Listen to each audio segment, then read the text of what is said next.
Mon beau-père a ouvert les bras pour me protéger et en retour il m'a ouvert les jambes pour me remplir. C'est la triste histoire de la plupart des êtres humains, en échange d'une faveur, nous demandons toujours quelque chose. Je m'appelle Vilma et je suis mariée à Adrian depuis 5 ans. Comme tous les mariages, nous étions très heureux au début, mais un nuage noir a assombri notre destin. Je ne sais pas pourquoi il a commencé à boire, comme si cela ne suffisait pas, il a développé une jalousie malsaine et infondée. Malheureusement, les deux choses progressent avec le temps. En raison de sa dépendance, il a eu des problèmes au travail jusqu'à ce qu'il soit finalement licencié.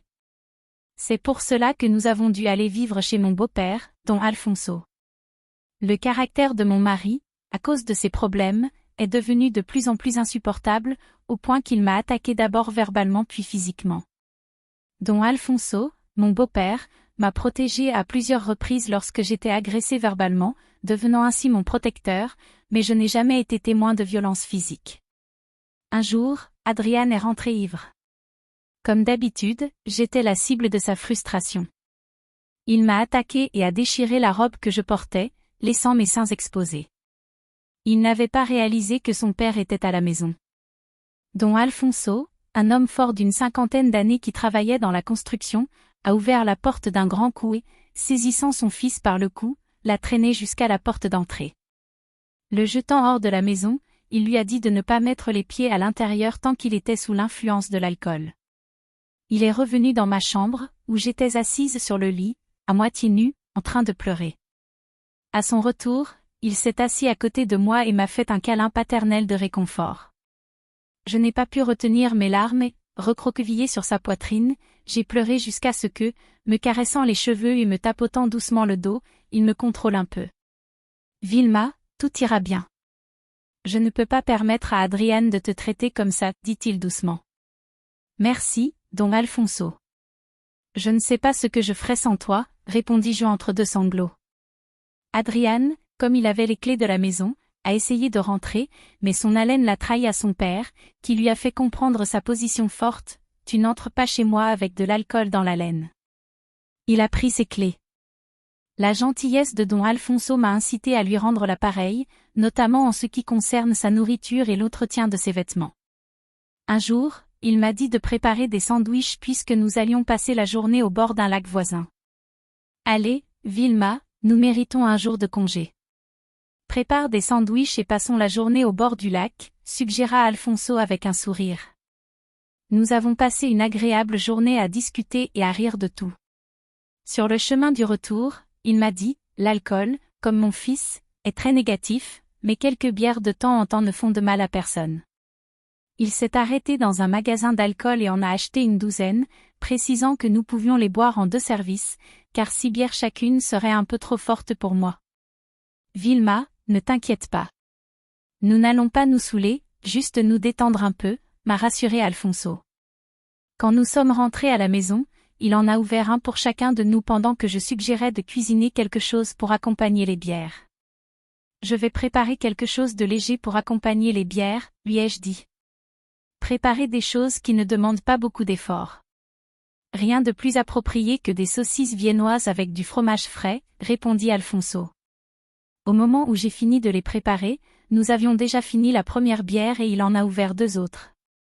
La conversation devient plus animée, commenta Alfonso en ouvrant les bières suivantes. Lorsqu'il a ouvert la 3e bière, il m'a dit, « Je pensais que nous en prendrions 3 chacun. » Qu'en dites-vous? Comme le dit Macario, ce n'est pas tous les jours, répondis-je en haussant les épaules. Il a souri, s'est assis à côté de moi et m'a caressé les cheveux comme le jour où il m'a défendu de son fils, en ramenant ma tête vers sa poitrine. Vilma, je veux que tu saches que tu peux toujours compter sur moi. Je ne laisserai personne te faire du mal, m'a-t-il dit d'une voix ferme. J'ai senti la différence entre l'haleine alcoolisée d'Adrian et celle d'Alfonso.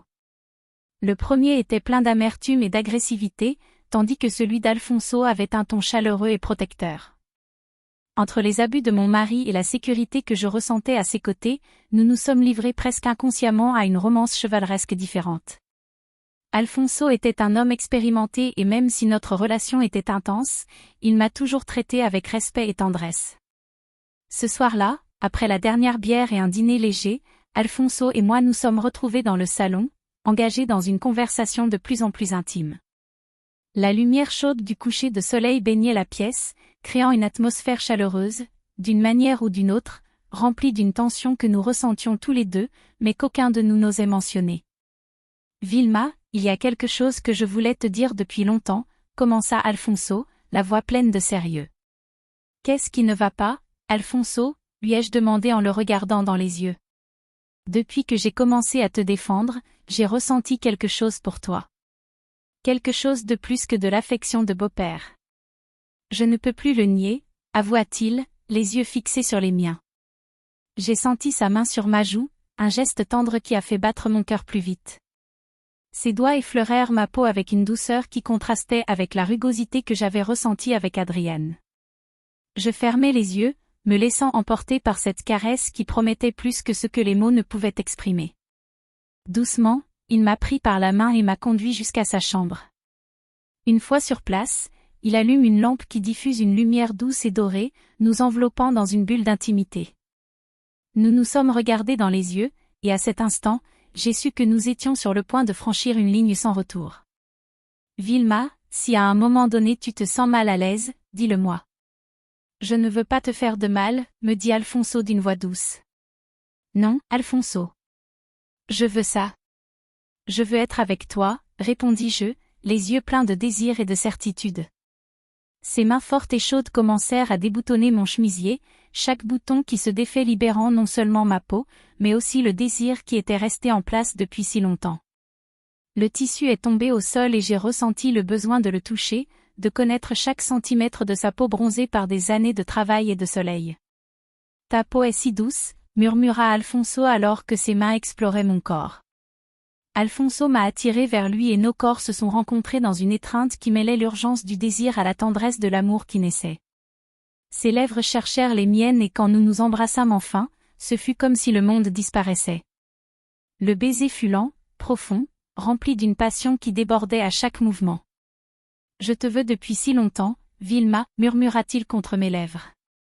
Et je te veux, Alfonso. Tu m'as toujours fait me sentir en sécurité et aimé, répondis-je en l'embrassant avec plus de ferveur.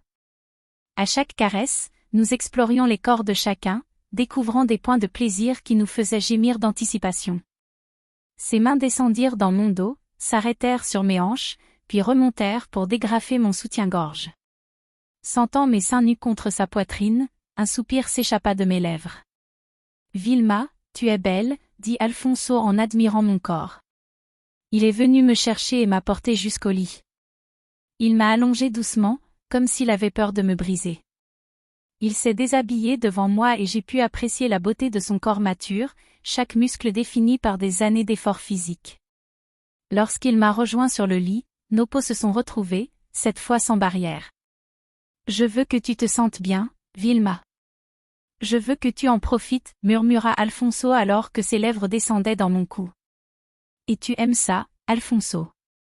Tu me fais me sentir aimé, répondis-je, chaque baiser ressemblant à une promesse. Ses lèvres descendirent le long de mon cou, descendant lentement jusqu'à mes seins.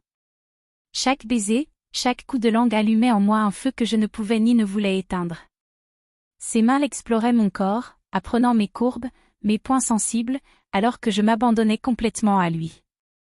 Vilma, dis-moi si tu n'aimes pas quelque chose, murmura Alfonso, les yeux pleins d'inquiétude. J'aime tout ce que tu fais, Alfonso. Ne t'arrête pas, suppliai-je, perdu dans la sensation. La tension et le désir refoulé nous ont rapprochés. Se você gostou do vídeo, dê like e inscreva-se para mais histórias.